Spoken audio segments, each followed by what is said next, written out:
온라인으로 영상으로 예배드리는 모든 분들에게도 감사의 뜻을 전합니다. 오늘 이제 이 예배는 우리가 이 실시간 예배 그리고 이제 예배 중계 예배로 드리고 2부 때는 유튜브 영상 예배로 가정에서 드려주시기를 바랍니다. 한 가지 유념하셔야 될 것이 우리가 이제 온라인으로 예배를 드린다고 할지라도 예배의 대상이 하나님이십니다. 그러므로 우리가 우리 자세를 잘 갖추어야 할 줄 압니다. 그러니까 모니터 앞이지만은 사실은 하나님 앞에 경배드리는 것이기 때문에 우리가 복장이라든지 자세라든지 마음가짐이 교회 나올 때와 똑같이 예배를 드리는 것이 참 은혜로울 것이다 생각을 합니다. 그렇게 해주시기를 부탁을 드리겠습니다. 오후 예배는 당분간 가정 예배로 드립니다.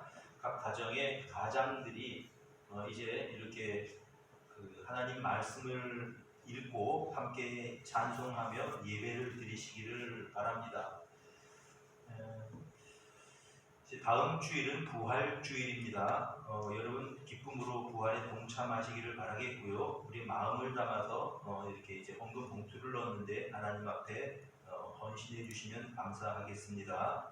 고난주간 금식 헌금 봉투가 로비에 비치되어 있습니다. 이 고난주간 금식 헌금은 우리 교회의 재정으로 일단 잡았다가 이웃을 위해서 쓰는 그런 이 재정입니다. 그러니까 보통 한 끼당 한 3,000원 정도씩 계산을 하면 될 것 같아요. 계산을 해서 우리가 그것을 이웃과 나눈다 생각을 하시고 금식하면서 또 이웃과 동참하는 그런 기회를 삼아 주시면 되겠습니다. 코로나19 관련으로 좀 알려드릴 게 몇 가지 있습니다. 우선 교회에 출입할 때에 교회 출입 명부를 작성해 주시기를 바랍니다. 혹은 작성하지 못한 분들은 나갈 때에 작성해 주시면 감사하겠습니다. 사회적 거리두기 실천으로 각 의자에 표시된 좌석 자리에 앉아 주시기를 바랍니다. 그러니까 여러분 보면은 그 앞에 이제 이 좌석이라고 되어 있는 어떤 스티커가 붙어 있을 것입니다. 그렇게 앉으면은 대략 2m 가량 앉을 수가 있습니다. 또 저 성관에서도 좌석을 만들어 놓았으니까 이제 우리가 평시하고는 좀 다르니까 사회적 거리두기에는 대부분 보니까 이제 이렇게 띄어 만드셨네. 거리두기 일반으로 이렇게 앉아주시면 아마 이제 참 좋겠습니다. 뿐만 아니고 들어오시면서 이렇게 이제 이 손 소독하시고 마스크 쓰시는 것들 그런 것들을 우리가 최대한 준수해서 혹시라도 어떤 우리 교회를 통해서 이렇게 질병이 감염되지 않도록 우리가 함께 마음을 모아 주시기를 부탁을 드리겠습니다. 온라인 헌금 계좌가 개설되었습니다. 사실 오늘 우리가 성찬식을 거행을 하여야 되는데 이제 뭐 우리들이 떡을 떼고 잔을 함께 나누지는 않지만 사실 우리 주님께서는 이 자리에 함께 하시는 줄로 믿습니다. 우리가 성찬에 동참하는 그런 마음으로 오늘도 같이 예배 드렸으면 좋겠습니다. 이 시간에 우리가 함께 은혜 받으실 하나님 말씀 같이 보시겠습니다. 마태복음 21장 1절에서부터 11절까지가 되겠습니다. 마태복음 21장. 여러분 오늘은 이제 고난주간의 시작입니다. 특별히 우리가 종료주일이라고 그렇게 보통 부르는 그런 주일입니다. 예수님께서 오늘 예루살렘에 입성하셨습니다. 그래서 영광의 입성, 왕으로서 예루살렘에 입성하셨다. 그래서 영광의 입성이라고 그렇게 제목을 붙였습니다. 그 주님께서 오늘도 이 자리에 함께 하십니다. 주변 돌아보면서 한번 인사 나누시길 바랍니다. 주님께서 함께 하십니다 하면서요. 보시고 인사 나누시고. 네.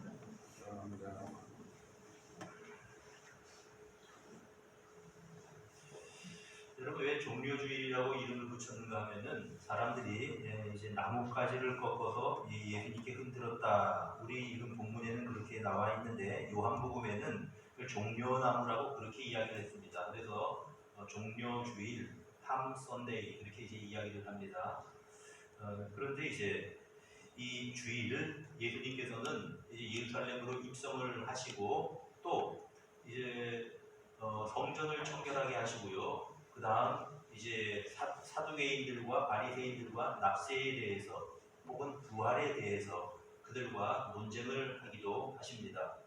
또 이제 이 제자들에게 말세에 대해서 어떤 징조가 있을 것인가 가르쳐 주기도 하십니다. 그리고 목요일에는 이제 이 유월절 식사를 제자들과 함께 이제 나누게 되시고, 그게 성찬이죠. 그 유월절 식사를 우리는 기념하면서 성찬식을 거행을 하는 겁니다. 그리고 그날 밤 겟세마네 동산에서 밤새도록 기도하시다가 금요일 새벽 시간에 체포당하셔서 이리저리 끌려다니시고 재판을 받으시고 오전 9시가량 십자가에 못 박히셔서 매달리시게 됩니다. 그리고 한 6시간을 십자가에서 이렇게 고통을 겪으시고 오후 3시에 이제 이 다 이루었다 말씀하시고 세상을 떠나시게 되는 것이죠.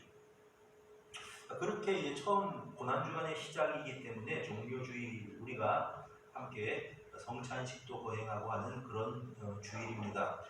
물론 우리가 실제로 성찬식을 거행하지는 못하지만은 마찬가지로 주님께서 이 가운데 함께 하셔서 우리와 우리에게 은혜를 베풀어 주시는 그런 시간인 줄로 믿습니다. 자, 이 예수님께서 예루살렘에 입성하시는 이 사건을 가만히 보면은 예수님이 왕으로 이 세상에 오셨음을 우리가 알 수 있고요. 또 다른 한편으로는 이제 이 세상의 죄를 지고 가시는 십자가를 지실 그런 구속주로서 이 세상 그 예루살렘에 입성하게 되시는 것을 우리가 보게 됩니다. 예수님을 통해서 우리가 배우게 되는 것들이 몇 가지 있습니다. 첫째로 우리는 예수님의 겸손을 우리 본문의 내용을 통해서 배우게 됩니다. 여러분, 사람들은 예수님을 왕으로 환영했습니다. 왜 종려나무 가지를 꺾어서 이제 환영을 했는가 하면, 종려나무, 우리 성경에는 종려나무인데 엄밀히 말하면 대추야자 나무입니다. 이 대추야자 나무는 굉장히 불에 잘 타지 않는 나무라고 합니다. 그래서 대추야자 이 나무의 학적인 명칭이 불사조라고 하는 단어가 들어있습니다. 피닉스가 들어있습니다. 학명에. 그러니까 어떤 불구덩이 속에서도 타지 않는 그런 나무 가지를 흔들면서 개선 장군, 전쟁에서 이제 그 적들을 물리치고 개선한 그런 개선 장군에게 이 종려나무 가지를 흔들면서 불에서 살아온 불사조처럼 우리 민족을 위해서, 우리나라를 위해서 승전했다고 환영하는 그런 나무가 바로 종려나무 가지입니다. 그러니까 이제 예수님께 종려나무 가지를 흔들었던 그런 사람들은 예수님을 왕으로 분명히 맞이한 것이 분명합니다. 왕으로서, 또한 개선 장군으로서 예수님을 환영했던 것입니다. 그리고 그들이 비온이 구원하옵소서, 비온이 구원하옵소서, 호산나 호산나, 우리 이제 그렇게 주님을 맞이하는데, 이 호산나라고 하는 것은 시편 118편 25절에 나오는 말씀인데, 주로 초막절에 이들이 버드나무를 가지를 세우고 이제 올해에도 하나님 풍성한 비를 내려주십시오라고 간구하면서 호산나 호산나 부르던 그런 기원에서 이제 유래된 그런 환영법입니다. 그러니까 이들은 지금 주님께 그냥 참 인생의 모든 고통과 어려움, 이 모든 것들을 지고 가는 민초들이 우리 주님 왕으로 등극하신다, 우리 주님 예루살렘에서 왕이 되시면 이 모든 고통과 아픔과 이 모든 상처를 씻어주시고 하나님의 나라가 이루어질 것이다라고 확신하면서 종려나무 가지를 가지고 막 주님을 맞이했던 것입니다. 그러므로 주님은 분명히 영광의 왕으로 입성하신 것이 맞습니다. 그러나 그 영광의 왕이 세상 사람들이 생각하는 그런 영광의 왕의 모습이 아니었습니다. 예수님이 새끼 나귀를 타고 예루살렘에 입성하셨습니다. 예수님께서 벳바게에 이르러서 이제 제자들 2사람에게 이렇게 말합니다. 건너편 마을로 가라. 그러면 거기 나귀가 또 나귀 새끼와 이렇게 2마리가 매여 있는 것을 보게 될 터인데 그걸 끌고 와라고 그렇게 말씀하십니다. 그리고 만약 주인이 뭐라고 하면 주가 쓰시겠다고 해라. 이렇게 말하면 내어줄 거라고 말씀을 하십니다. 정말 그렇게 되었습니다. 그래서 제자들 둘이 나귀를 끌고 왔지요. 나귀 2마리를 끌고 온 것 같습니다. 본문에 보니까. 근데 예수님 그 가운데 나귀 새끼를 타신 것 같아요. 제자들이 옷을 벗어서 자기들의 겉옷을 벗어서 예수님은 예루살렘에 입성하시니까 그냥 입성하실 수 없잖아요. 그래서 겉옷을 벗어서 거기다 이제 놓고 예수님 그 위에 앉으십니다. 다른 사람들, 예수님을 따라 예루살렘에 들어갔던 수많은 사람들이 자기의 겉옷을 다 벗어서 왕이 행차하는데 그냥 땅을 밟고 행차할 수가 없는 겁니다. 카피트를 깔는 겁니다. 카피트를 깔고 사람들이 다 종려나무 가지를 꺾어서 이제 예수님께서 왕으로 등극하신다면서 호산나 비운이 구원하옵소서, 호산나 구원하옵소서라고 우리 주님을 맞이했던 것입니다. 그런데 나귀를 타고 입성하셨습니다. 여러분, 당시 왕들은 나귀를 타지 않았습니다. 말을 탔습니다. 말은 보통 병마입니다. 다시 말하면 전쟁에 쓰기 위해서 기르는 말이었다 하는 그런 말씀입니다. 왜 예수님께서 말을 타고 입성하지 않고 나귀를 타셨을까요? 오늘 본문에서 말씀하고 있습니다. 스가랴서 9장 9절을 5절에 인용합니다. 시온에 따라 크게 기뻐할지어다, 예루살렘에 따라 즐거이 부를지어다. 보라, 내 왕이 내게 임하시나니 그는 겸손하여서 나귀, 곧 멍에 매는 짐승의 새끼를 탔다. 나귀를 타고 입성하실 거다. 내 왕이 이렇게 스가랴서에서는 말씀하고 있는 겁니다. 여러분, 그 당시에 말은 왕이 타는 그런 탈 것이었다면 나귀는 평민들이 집에서 기르는 탈 것입니다. 평민들의 운반 수단이에요. 평민들이 타는 오늘날로 말하는 차였습니다.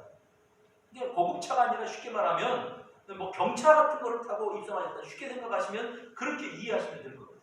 평민들이 타는, 평범한 사람들이 타는 그런 탈 것을 타고 입성을 하셨다. 그 이유에 대해서 스가랴 선지자는 겸손하셔서 그렇다라고 그렇게 말씀을 합니다.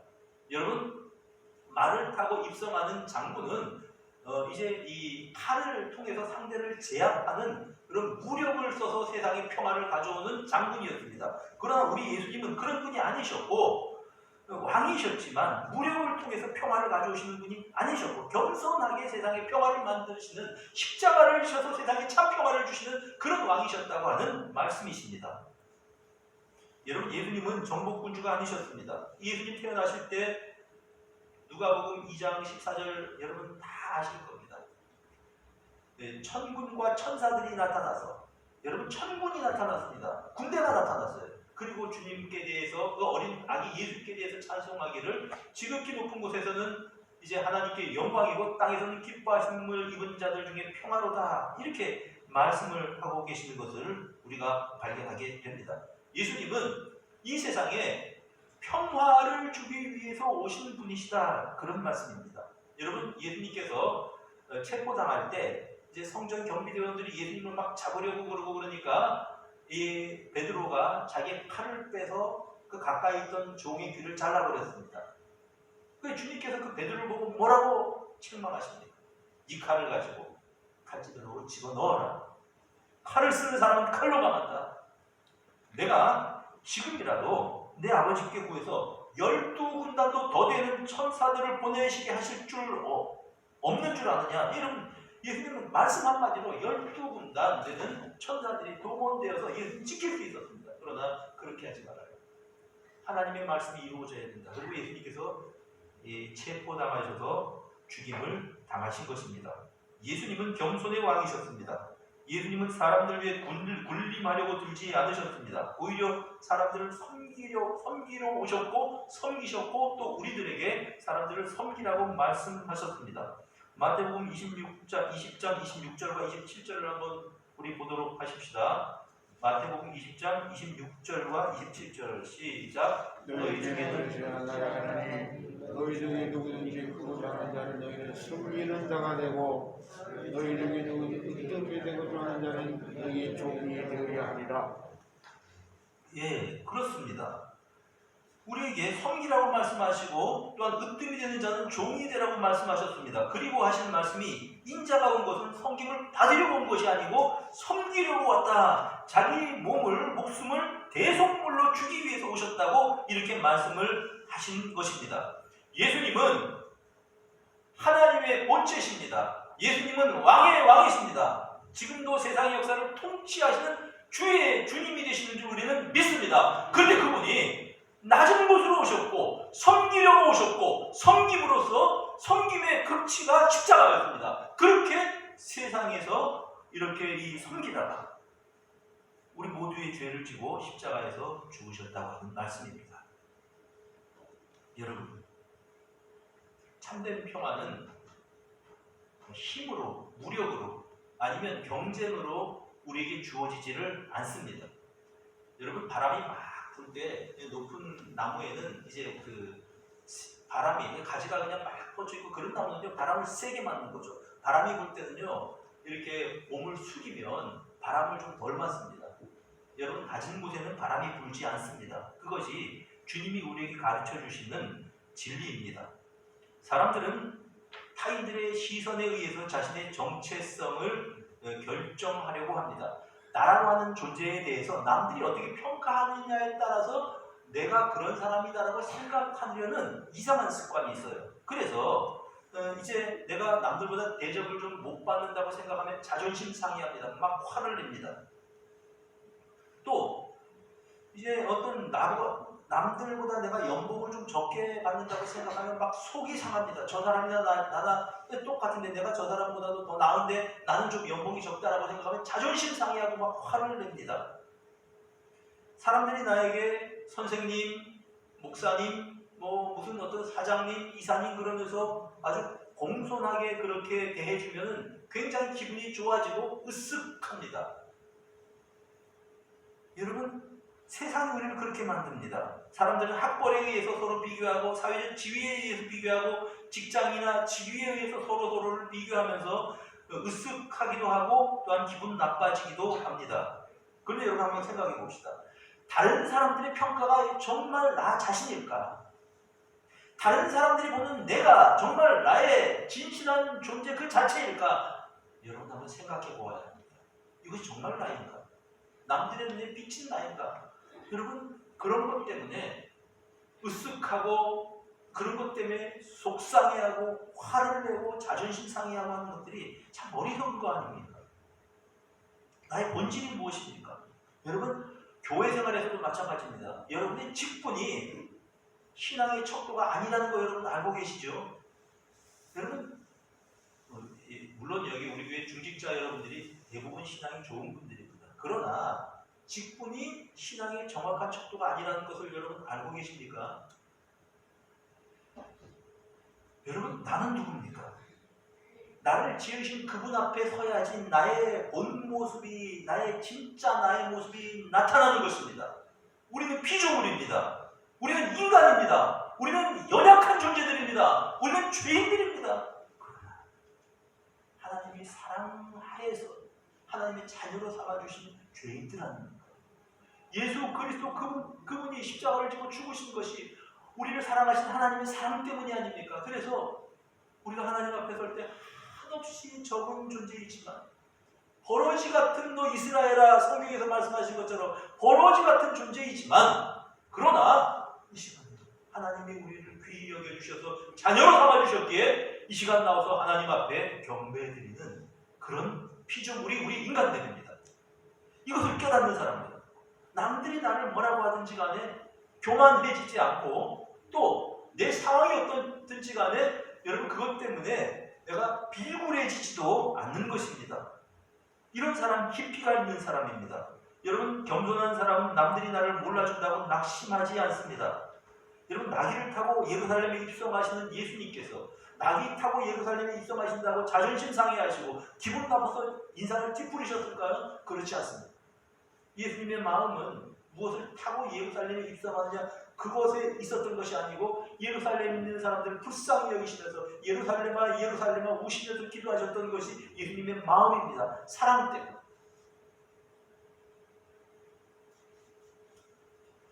여러분, 평생을 인도의 빈민가에서 헌신적으로 가난한 사람들을 돌보던, 물론 이제 이 천주교 신자지만 마더 데레사 수녀가 이런 말을 했습니다. 허리를 굽혀 섬기는 자는 위를 보지 않는다. 그런 말을 했습니다. 어거스틴은 기독교의 최고의 덕목이 무엇입니까? 라고 묻는 제자에게 첫째가 사랑이다 답변합니다. 두 번째 덕목이 뭡니까? 첫째가 겸손이다 이렇게 얘기를 했습니다. 둘째가 뭡니까? 물으니까 둘째도 겸손이다 이렇게 답변을 합니다. 그 사람이 또 세 번째 어거스틴에게 묻습니다. 그러면 기독교의 세 번째 덕목이 뭡니까? 그것도 겸손이다. 사랑하는 여러분, 우리 예수님은 왕의 왕이시고 영광의 주님이시고 산자와 죽은 자를 심판하러 이 세상에 오신 심판자주이시지만 그분이 나귀를 타셨습니다. 평민이 타는 나귀, 사람들이 타는 나귀를 타고 예루살렘에 입성하셨습니다. 그렇다면 이 고난주간에 우리 자신의 자세를 한번 가다듬기를 원합니다. 자신을 낮추는 사람이 그리스도를 본받아 살아가는 사람입니다.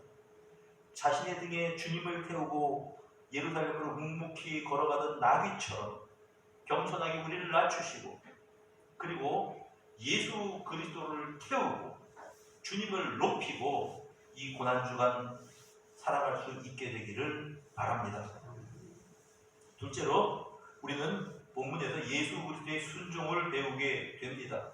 나귀는 순종의 동물입니다. 이사야서 1장 3절에 이렇게 말씀을 합니다. 소는 그 임자를 알고 나귀는 그 주인의 구유를 알건만은 이스라엘을 알지 못한다. 여러분, 나귀는 주인이 주는 것만 먹습니다. 희한하죠? 다른 옆집 아저씨가 아무리 이렇게 이제 좋은 걸 가져다 줘도 안 먹는데요, 나귀는. 주인이 주는 그 구유에서만 먹는답니다. 그래서 이 나귀 그러면 그 당시 사람들에게는 순종, 이것이 바로 떠오르는 이미지였습니다. 여러분, 누가복음 2장에 보면 예수님을 강보로 싸서 구유에 누였다는 표현이 3번 나옵니다. 7절에 12절에 16절 3번이나 나오는데요. 3번 반복되는 것은 당시 문학의 기법으로는 완전함과 계속함의 의미입니다. 예수님께서 나귀의 구유에 놓이셨습니다. 나귀의 구유에.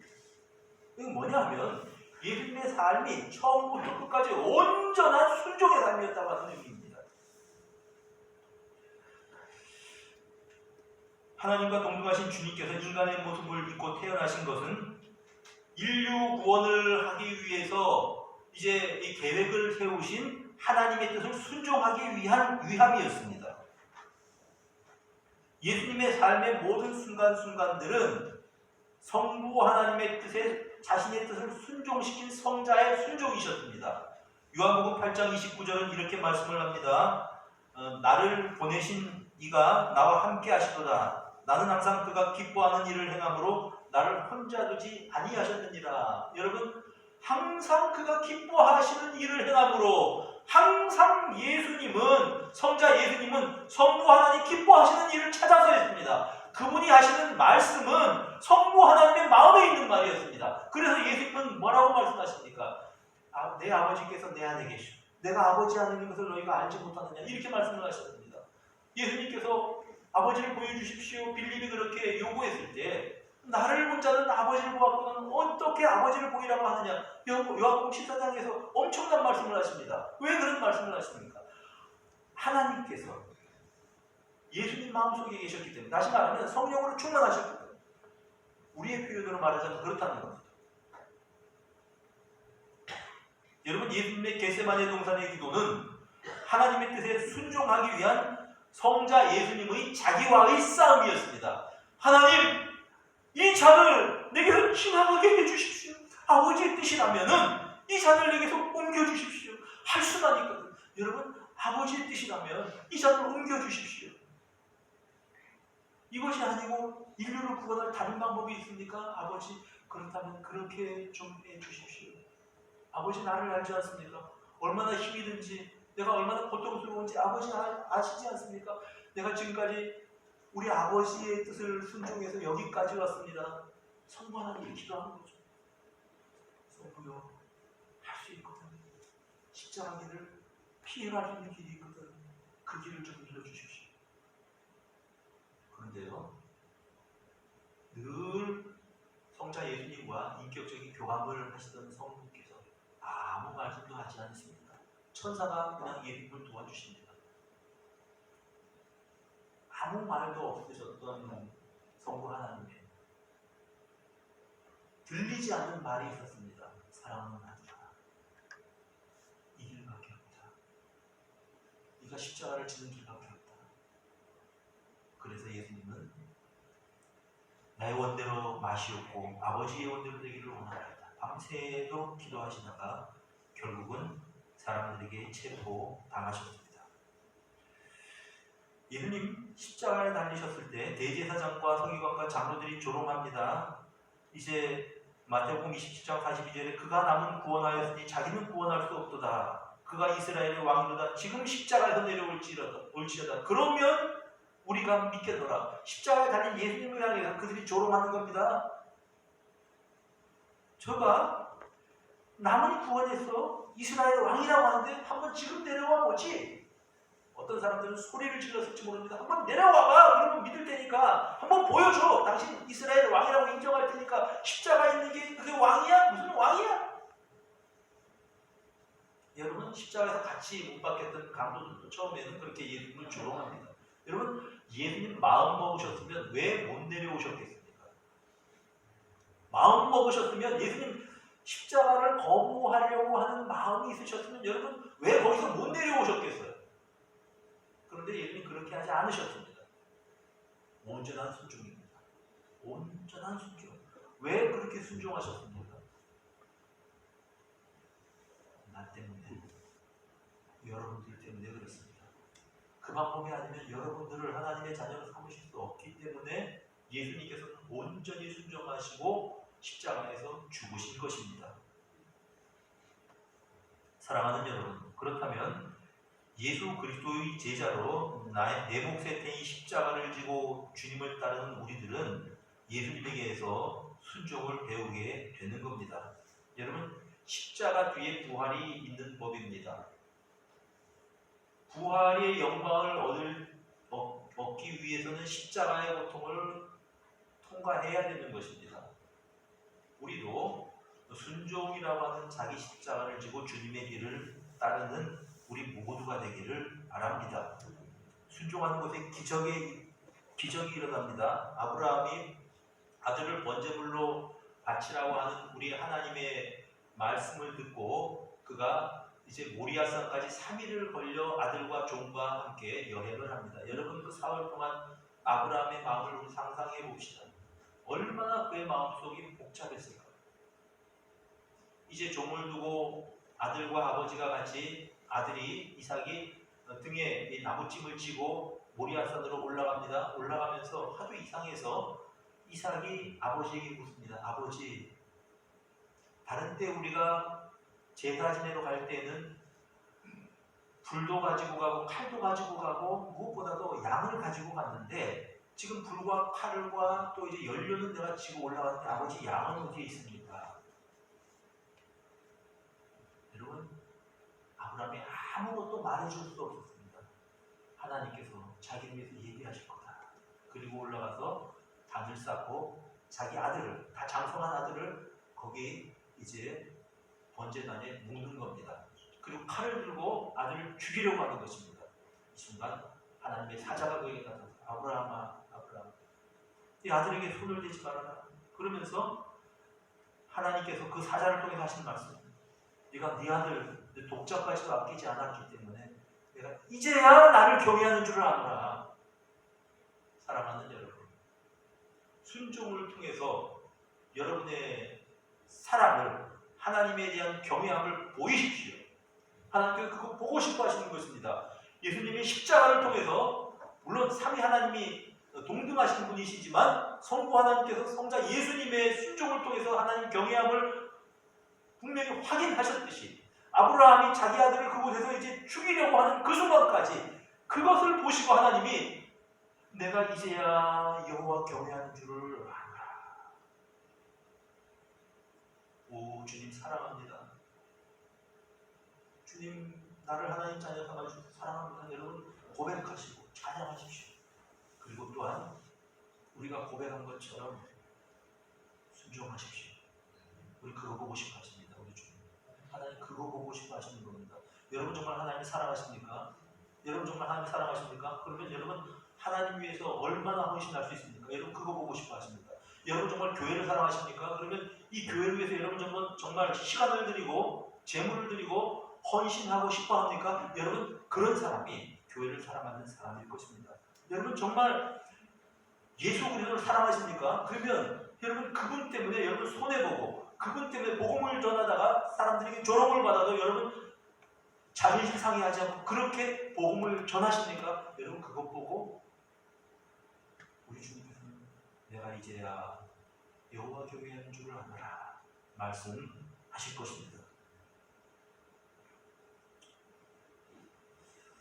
우리가 또한 이 주님의 그 예루살렘 입성을 통해서 헌신을 배우게 되는 것입니다. 여러분, 순종과 헌신은 이제 연결되어 있습니다. 예수님께서는 자신의 몸을 다 들여서 인류를 구원하시기 위해서 제물로 바치셨습니다.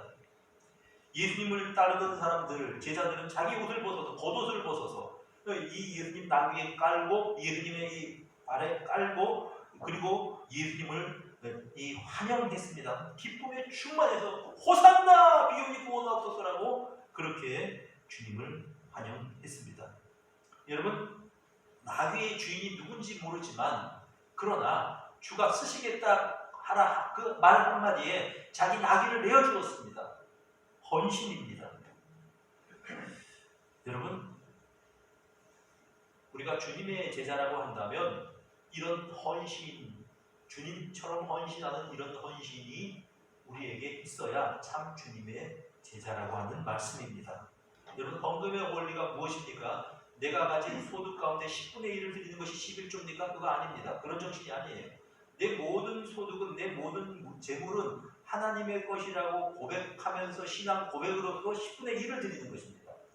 여러분 주일날 예배 드리는 것이 일주일에 내가 1시간 하나님께 드린다 이런 개념입니까? 여러분 그거 아닙니다. 내 모든 시간이 주님의 시간이기에 하루를 내가 특별히 구별해서 주님께 경배하며 주님께 내 자신을 드리는 날로 삼는다. 이것이 주일의 개념입니다.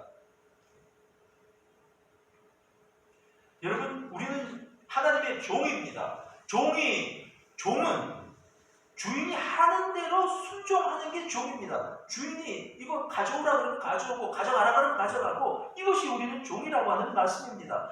예수님께서 예수님의 제자들을 부르실 때 베드로와 안드레가 예수님 나를 따라오너라 내가 너희로 사람을 낫게 하리라 말씀하실 때 제자들이 모든 거 버려두고 주님을 따랐습니다.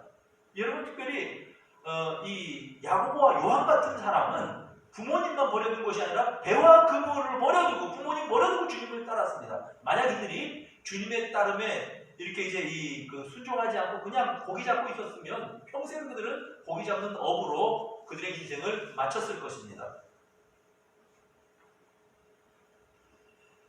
여러분 마리아가 자신의 향유 한 옥합을 가지고 깨뜨려서 예수님의 발에 다 붓습니다. 속도 모르는 이 유다는 그렇게 말합니다. 이거 300데나리온에 팔아서 가난한 사람들 주지 우리 돈으로 하면 3천만 원 되거든요. 300데나리온. 이거 도대체 뭐 하는 짓이냐?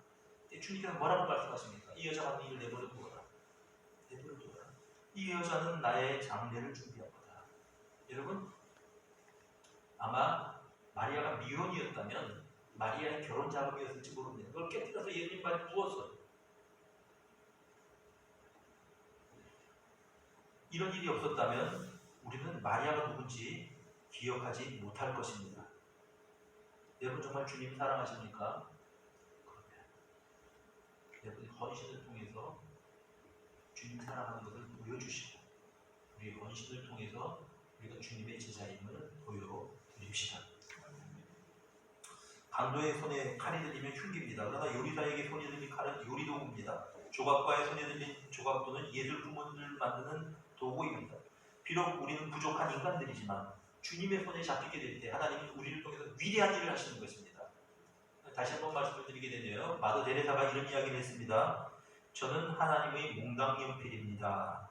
하나님은 작은 몽당연필로 좋아하는 것을 그려내십니다. 우리가 아무리 불완전한 도구일지라도 그것으로 너무나 아름다운 그림을 그리십니다. 하나님 손에 잡히기만 하면 몽당연필이라고 하더라고요. 하나님의 일을 몽당연필을 통해서 그려내시는 것입니다. 그런 우리가 되었으면 좋겠습니다. 이번 코로나19로 인하여서 많은 의료인들이 수고를 하십니다. 수년 전에 대구에 메르스 사태가 수년 전에 메르스 사태가 이렇게 터졌을 때요. 이때 이제 건양병원이라고 하는 병원의 수간호사 한 분이 환자 치료하다 감염이 되었습니다. 그때 이제 그분이 이제 인터뷰를 하면서 이렇게 이야기를 합니다.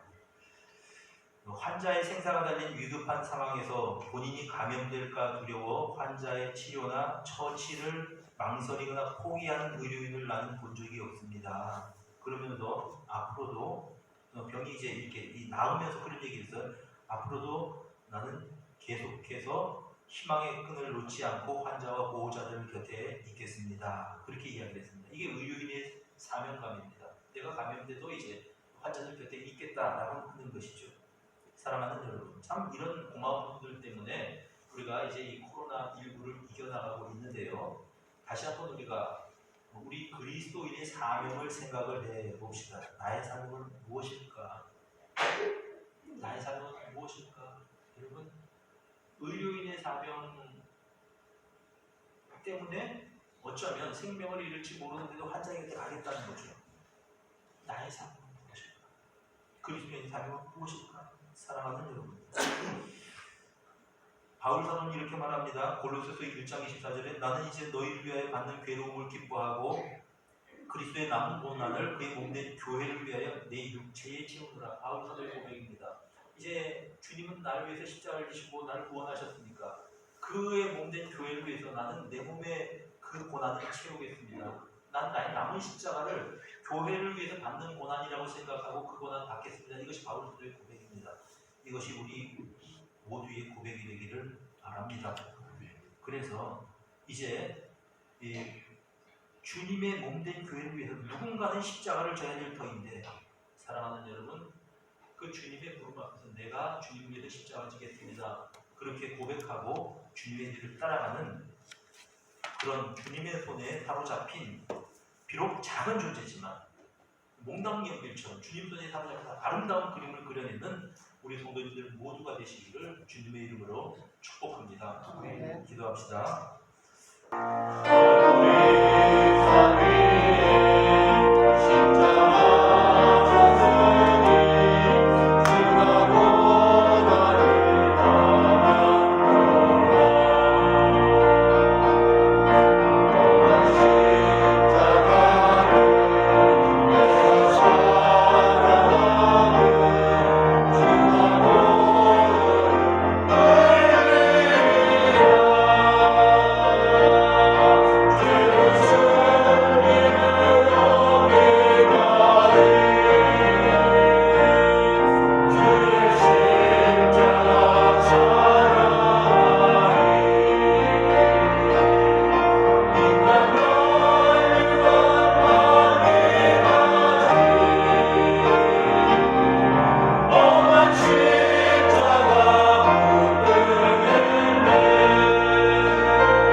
엄만 죄악에서 우리를 구원하신 주 예수 그리스도의 은혜와 하나님 아버지의 변함없는 사랑과 성령의 교통하심이 우리들 가운데에 영원히 함께 있을지어다.